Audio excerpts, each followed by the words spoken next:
ان کے طیارے گرائے گئے تھے، جن کا ٹرمپ مسلسل اپنے پریس کانفرنسز میں، اپنے ملاقاتوں کے اندر، اپنے ٹویٹس کے اندر بھی ذکر کرتا جا رہا ہے، جبکہ بھارت کی جو میڈیا ہے وہ اس کو چھپانے کی کوشش کرتی ہے، بھارت کی جو فورسز ہے وہ اس کو چھپانے کی کوشش کرتے ہیں، بھارت کی جو حکومت ہے وہ اس کو چھپانے کی کوشش کرتے ہیں، اپنے نقصانات کو چھپانے کی کوشش کرتے ہیں، اپنے عوام کو جو ہے وہ جھوٹے جو بیانات کے ذریعے ان کو رام کرنے کی کوشش کرتے ہیں۔ لیکن بھارت کے اندر یہ مسلسل سوالات اٹھتے جا رہے ہیں کہ یار اگر تم لوگوں نے کچھ کیا ہے پاکستان کے خلاف، تو یہ جو ٹرمپ ہے وہ مسلسل جو بولے جا رہا کہ ہمارے 8 طیارے گرائے گئے ہیں، 7 طیارے گرائے گئے ہیں، تو یہ طیارے آخر کیسے گرائے گئے ہیں؟ جو ٹرمپ بولے جا رہے ہیں اور آپ لوگ کہتے ہیں کہ اس طرح کا کوئی طیارہ نہیں گرایا، پاکستان کے طیارے گرائے۔ ٹرمپ نے تو یہ تو نہیں کہا کہ پاکستان کے کوئی طیارے گرائے گئے ہیں، آپ کے ہی طیارے گرے ہیں اور باقاعدہ گرے ہیں۔ تو یہ جو سوالات اٹھ رہے ہیں تو ان کو بھی کم از کم شانت کرنے کے لیے، ان کو بھی مین سٹریم کرنے کے لیے مودی سرکار جو ہے وہ ایک فالس فلیگ آپریشن کر سکتی ہے، جس کے لیے ان کی تیاریاں بھی جاری ہیں، دھمکیاں بھی جاری ہیں۔ بہرحال پاکستان کی جانب سے بالکل ریڈ الرٹ حالت میں ہے، اور یہ جو اسکلیشن ہوگی اس کے نتائج جو ہیں وہ خاص طور پر افغانستان کے لیے کافی سنگین ہو سکتے ہیں۔ دوسری طرف یہ جو استنبول کے اندر جو افغانستان اور پاکستان کے درمیان جو مذاکرات چل رہے ہیں، پیس ٹاکس چل رہے ہیں، جو ابھی ریسنٹلی اسکلیشن ہوئی ہے دونوں ممالک کے درمیان، اس کے بعد سے آج اس کا آخری دور یا تیسرا اور آخری دور چل رہا ہے، اس وقت استنبول میں جاری ہے، اور اس میں ترکی اور قطر جو ثالث کے طور پر کردار ادا کر رہے ہیں ان کے بھی نمائندے وہاں پر موجود ہیں۔ پاکستان کی جانب سے ڈی جی ایم او اور deputy D G M O جو کہ یہ دو ہی شخصیات ہیں وہاں پر موجود ہیں، اور یہ مذاکرات چل رہے ہیں، اور خاص طور پر یہ مذاکرات جو ہیں حتمی ان کو مذاکرات کہے جا سکتے ہیں۔ پاکستان کی جانب سے یہ بات جو ہے نا ایک ایسے نقطے پر اٹکی ہوئی ہے کہ طالبان جو ہے وہ رجیم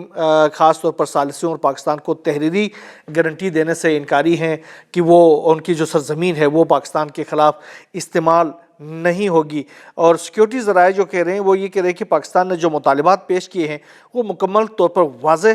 اور شواہد پر مبنی اور مسئلے کا حقیقی حل ہے، اور یہ طے بھی ہو چکا ہے کہ افغان طالبان کی ہٹ درمی اور عدم جو سنجیدگی ہے اور عدم تعاون ہے، اس کی وجہ سے یہ جو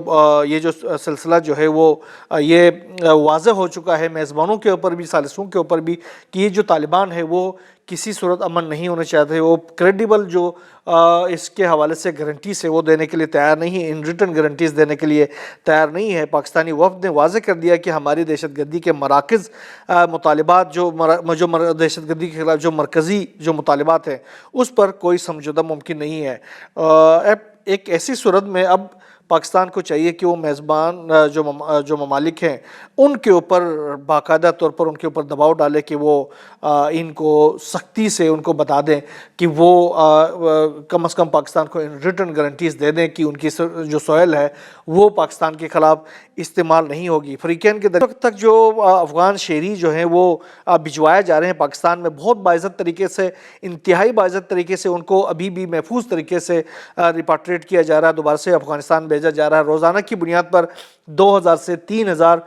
جو فیملیز ہیں وہ یہاں سے واپس افغانستان چلے جا رہے ہیں، اس میں ترکھم بارڈر کے ذریعے بھی جا رہے ہیں اور چمن بارڈر کے ذریعے بھی جا رہی ہے۔ چمن بارڈر میں تو اتنی سہولیات پاکستان کی جانب سے دی گئی ہیں کہ بعض اوقات ان کو کھانے پینے اور رہائش تک کے سہولیات وہاں پر فراہم کی گئی ہیں۔ ابھی تک تقریباً 15,14,384 سے زائد افغان جو مہاجرین ہیں وہ اپنے ملک واپس جا چکے ہیں۔ ہم اگر رخ کریں مشرق وسطیٰ کی طرف تو مشرق وسطیٰ میں بھی ایک طرف کشیدگی بھی ہے، دوسری طرف جو ہے وہ جنگ بندی کے حوالے سے بھی بات چیت چل رہی ہے، اور جو دوسرا فیز ہے اس کے اوپر کام ہو رہا ہے، لیکن قیدیوں کے جو تبادلے کا جو سلسلہ ہے وہ بھی جاری ہے۔ جو حماس کی جانب سے جو قیدیوں کے تبادلے کے حوالے سے جو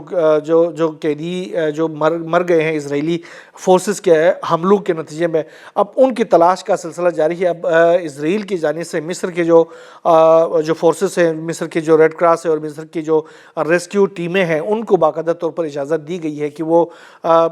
غزہ کے اندر وہ داخل ہو جائیں اور وہاں پر حماس کے ساتھ مل کر اس علاقے میں جو یلو لائن سے اس طرف کے جو علاقے ہیں وہاں پر ان جو یرغمالی جو ہیں ان کی لاشوں کو نکالنے کے لیے کردار ادا کرے۔ ابھی تک حماس کی جانب سے 15 افراد کی جو لاشیں ہیں وہ اسرائیل کے حوالے کیے جا چکے ہیں، جبکہ یہ 28 لاشیں ہیں جن کی تلاش ابھی حماس کی جانب سے کی جا رہے ہیں اور مسلسل کیے جا رہے ہیں۔ دوسری طرف جو جنگ بندی کا جو دوسرا مرحلہ ہے اس کے اوپر بھی کام جاری ہے، اور جو ٹرمپ کے جو نمائندے وہاں پر آئے ہوئے تھے انہوں نے اس حوالے سے کافی بات چیت کی ہے مختلف ایکٹرز کے ساتھ، تو آنے والے دنوں میں اس کے حوالے سے بھی کوئی اچھی خبر سامنے آ سکتی ہے۔ روس اور یوکرین کی جو جنگ ہے وہ ایک انٹرنیشنل تنازع بنتا جا رہا ہے، اس میں صورتحال یہ ہے کہ رشیا کی جانب سے گزشتہ دنوں یہ جو ٹرمپ کی جانب سے ابھی جو دھمکیاں آ رہی ہیں، یا رشیا یوکرین کو استعمال کرتے ہوئے یوکرین کو جو ٹام ہاک میزائلوں سمیت دیگر جو چیزیں دے کر ڈیپ انسائڈ رشیا کے اندر جو حملے کرانے کی کوشش کی جا رہی ہے، ان سے حملے کروائے جا رہے ہیں، ان کے جو ابھی جو ان کی جو ڈرون حملوں کا ایک سلسلہ بڑھتا جا رہا ہے رشیا کی طرف یوکرین سے، اس کے نتیجے میں رشیا کی جانب سے بھی بڑے پیمانے پر اپنے جو نئی کیپیبلٹیز کو سامنے لایا جانا شروع کر دیا گیا ہے۔ گزشتہ روز ایک ایسے میزائل کا تجربہ کیا گیا ہے جس کے بارے میں رشین حکام نے کہا کہ یہ میزائل جو ہے وہ دنیا کے کسی بھی کونے تک پہنچ سکتا ہے، یعنی اس کی جو رینج ہے وہ ان لمیٹڈ ہے۔ ان لمیٹڈ کا مطلب یہ ہے کہ یہ تو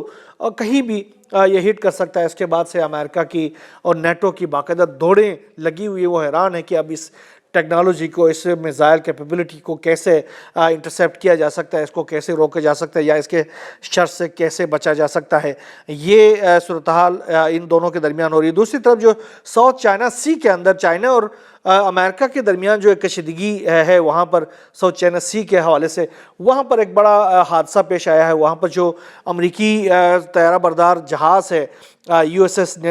نیمٹس، اس سے آج ایک ہی دن میں 2 بڑے حادثات ہو گئے ہیں۔ بہت ہی ان یوزول واقعہ ہے۔ اس میں ایک ہیلی کاپٹر، امریکی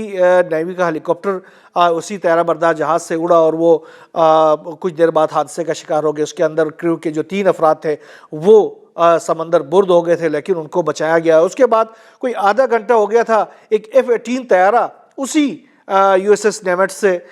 یہ اڑا ہے، اور اس کے بعد وہ طیارہ بھی حادثے کا شکار ہو گیا۔ گو کہ اس کے جو پائلٹس تھے، جو اس کے جو کریو تھے، وہ تو ایجیکٹ کرنے میں کامیاب ہو گئے، لیکن یہ طیارہ بھی تباہ ہو گیا۔ اس سے پہلے آپ نے دیکھا کہ USS ہیرا ٹرومین سے 2 طیارے، اس کے F-18 طیارے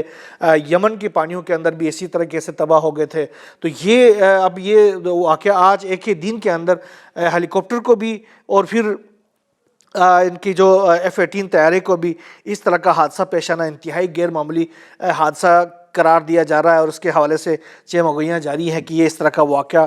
کیسے ہو سکتا ہے۔ یہ حادثات ایک ایسے وقت میں پیش آئے ہیں جب امریکی صدر ڈونلڈ ٹرمپ اپنے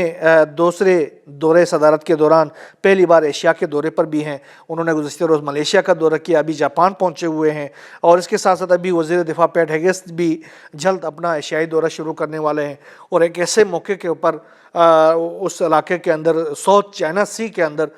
اس طرح کا بڑا حادثہ پیش آنا یہ ایک ان یوزول ہے۔ بہرحال دنیا بھر سمیت پاکستان اور بھارت کی خبریں، پاکستان اور انڈیا کے جو افغانستان کی جو صورتحال ہے، پھر سنٹرل ایشیا کی صورتحال،